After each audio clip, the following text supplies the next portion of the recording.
Thank you, Brigitte, and thank you so much for the organizers for giving me this opportunity. It's very nice to be part of this excellent crowd. So my presentation focuses on the questions of customary international law by looking at a specific example, which is on international law concerning the regulation of the use of force, or jus ad bellum. So within the field of use of force, my paper deals with one of the most widely debated topics, which is the question of the right of self-defense against non-state attacks. So by discussing this specific example, I'd like to highlight some of the general issues concerning the development of customary international law. So my presentation has 4 parts. First of all, I'd like to very briefly overview some of the key debates concerning the right of self-defense against non-state attacks. And then I will discuss the role of silence in the doctrines of customary international law. And then I would like to move on to the issue of silence in academic scholarship. And I will provide some tentative concluding remarks for my further research. So, as you are fully aware of, the right of self-defense is one of the highly debated topics of international law. And main arguments relating to self-defense must be quite well known, so I should be very brief. But during the last 18 years since the 9/11 terrorist attacks, considerable debates have taken place on the question of whether or not the right of self-defense can be invoked against attacks carried out by not necessarily by states, but also by non-state groups, especially terrorist groups. And this is a question of both under the interpretation of Article 51 of the UN Charter and the customary international law, and my paper primarily focuses on the question of customary law. And it is well known that academic debates on this topic are highly debated on this issue. So on the one hand, just very briefly, there are some scholars who defend that an armed attack should come from a state, given that the concept of self-defense has developed on interstate relations. And on the other hand, there are some other scholars who argue otherwise, namely that attacks are not limited to those undertaken by states. So there are many points of debate to support it, but for instance, the text of Article 51 can be mobilized in that it doesn't say anything specifically the identity of attackers. And to 2001 invasion of Afghanistan, as well as many other state practices, can be mobilized to provide support. And Caroline incident of 1873, which is somewhat linked to what Professor Dufferman has said, sort of invention of history.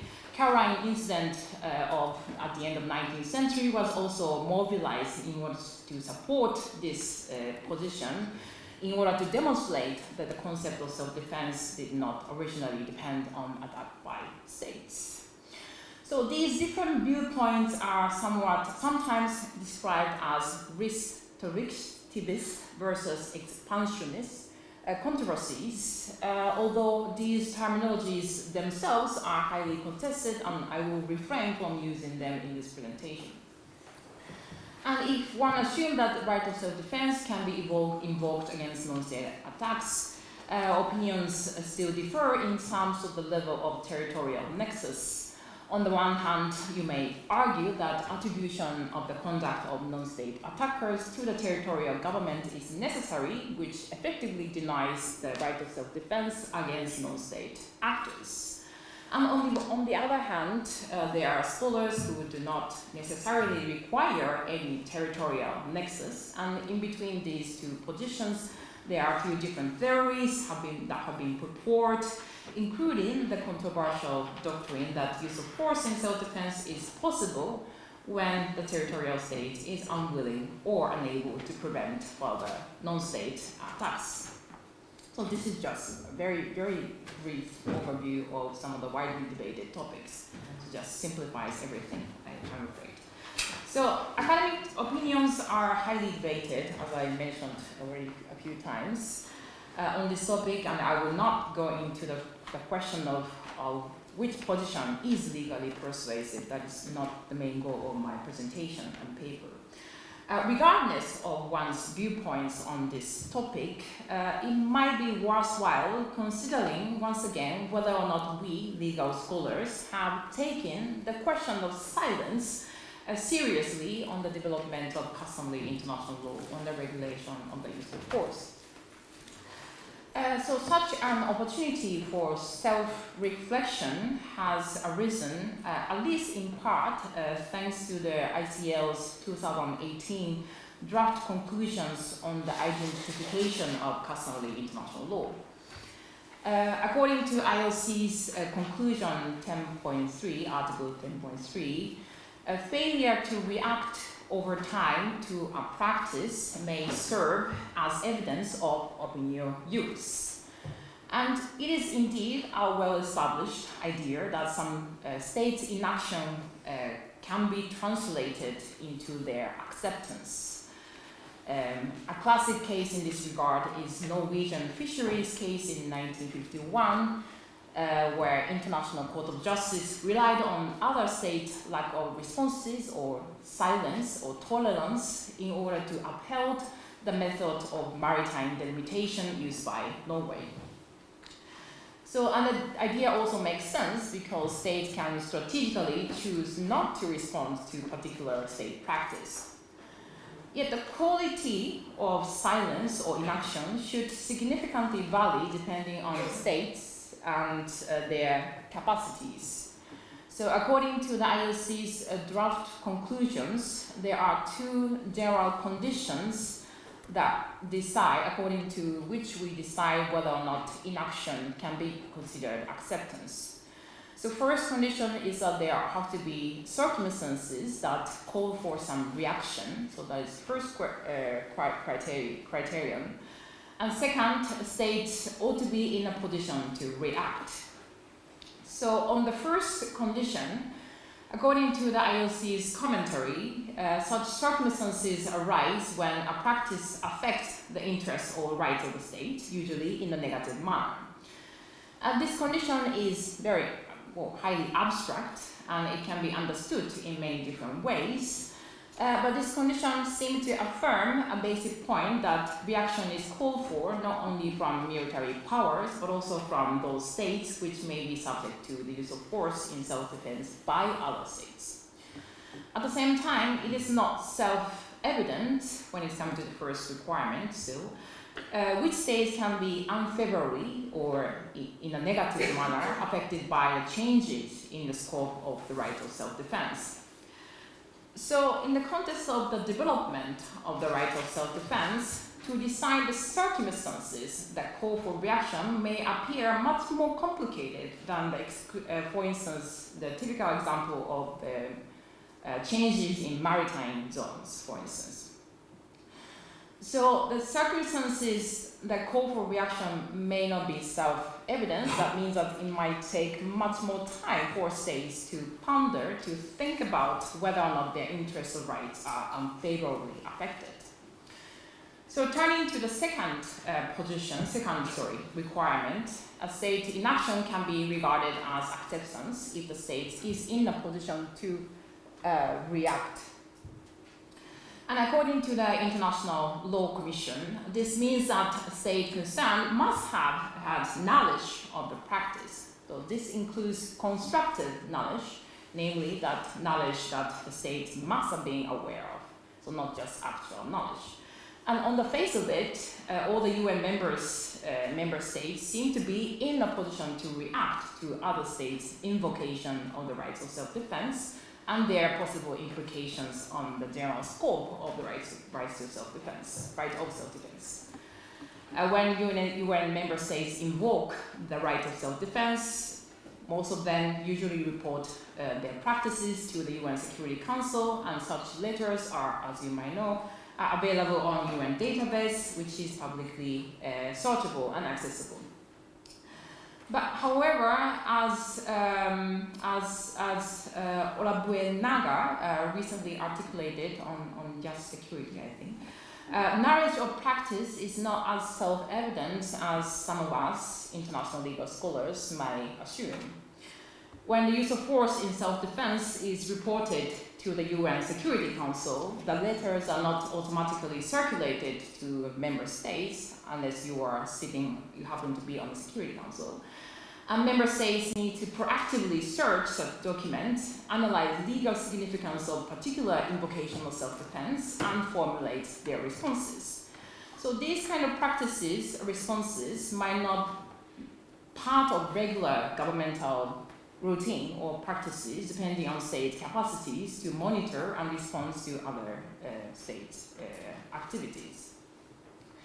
Thus, the knowledge of practice depends a lot on each state's proactiveness, which effectively leaves many states in silence without having the knowledge of the novelty in the particular practices of self-defense. So in short, the quiet audience is not a monolithic group.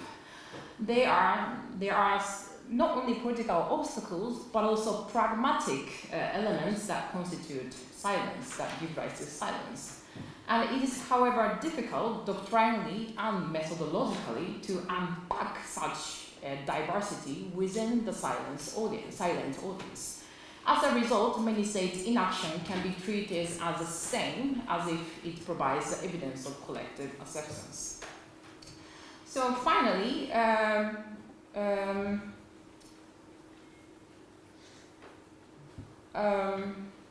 talking about the question of silence, I would also like to briefly comment on the role of silence in academic scholarship, which is not necessarily about customary international law, but somehow related. So some of my LLM students, they write their master's thesis on the right of self-defense against non-state attacks, and one of the typical exercises they do is trying to find academic consensus. But when I comment on their papers, I always find it a bit difficult to know what exactly the predominant views are on this topic. And my hesitation is in part related to the fact of silence. We scholars strive for originality, and originality or innovation is one of the criteria for peer review processes. So researchers may be motivated to write a paper on the right of self-defense when they wish to present some innovative views of interpreting the right of self-defense, regardless of their positions. And this is particularly true after certain moments of violence, such as 9/11 terrorist attacks, September 11 terrorist attacks in 2001. So one might wish to be slightly cautious about assessing the academic consensus simply based on the number of articles published on certain views. So I will move on to the conclusions. Yeah. So in the light of difficulties in assessing the quality of silence, especially in practice, it seems crucial to facilitate a more open debate among UN member states on the right of self-defense. And in May last year, such an occasion arose, at least in part, when the UN Security Council convened the debate on the role of international law within the context of the maintenance of international peace and security. And among several states which referred to the right of self-defense, Brazil manifested its clear dissent towards the right of self-defense against non-state attacks. According to the Brazilian delegation, the right of self-defense is a response to an armed attack undertaken by or attributable to a state.